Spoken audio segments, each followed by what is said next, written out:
Assalamu alaikum à tous, ravi de revenir vers vous pour une nouvelle vidéo. Donc je vais vous proposer aujourd'hui la recette du chou au poisson. Et pour cela j'ai utilisé donc 2 dorades moyennes, des carottes, des pommes de terre, des oignons, du poivron, de l'ail, du laurier, du sel, du poivre, de la tomate concentrée, de l'huile, de l'herbe de Provence et du riz basmati. Et c'est parti pour la préparation.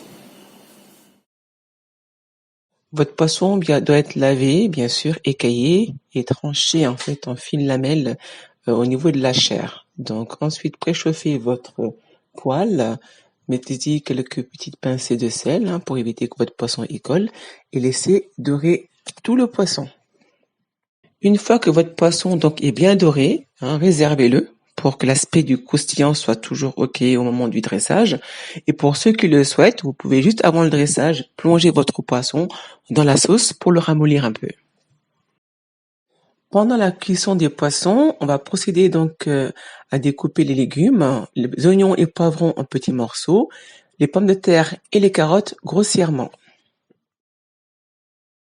Pour la cuisson de légumes, on va utiliser une poêle ou une petite marmite, de préférence anti-adhésive pour éviter que les oignons collent. Préchauffez donc votre huile, un filet d'huile. Mettez-y une pomme de terre pour voir si l'huile est chaude. Même si elle n'est pas tout à fait chaude, vous pouvez quand même plonger vos légumes. Ensuite, après avoir plongé les légumes, laissez mijoter pendant 20 minutes à feu doux et recouvrez. Après 20 minutes de cuisson, on voit l'aspect des oignons qui s'est bien ramolli. Donc à ce stade-là, on mélange un tout petit peu pour remuer les légumes.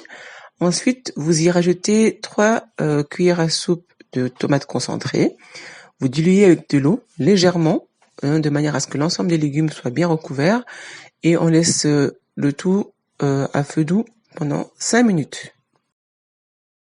Après 5 minutes de cuisson à feu doux, on va rajouter donc de l'eau au ras des oignons, remuer l'ensemble de la sauce pour s'assurer que l'eau a bien imprégné l'ensemble des légumes. Vérifiez toujours aussi l'assaisonnement du poivre, du sel et d'autres épices que vous souhaiterez rajouter au besoin. Et on recouvre le tout environ 20 minutes à feu doux. Après 20 minutes donc de cuisson, on va vérifier l'aspect de la sauce en remuant très légèrement à l'aide de la louche. Et pour être sûr que tout est ok, vous pouvez utiliser une fourchette, la plonger à l'intérieur d'une pomme de terre. Et dès qu'elle est bien en fait entrée à l'intérieur, c'est que votre sauce est prête. Et vous pouvez passer à ce moment-là au dressage. Je vous remercie d'avoir regardé ma vidéo en espérant qu'elle vous a plu. N'hésitez pas à aller dans le descriptif pour voir la liste des ingrédients que j'ai utilisés et je vous dis à très bientôt pour une prochaine recette.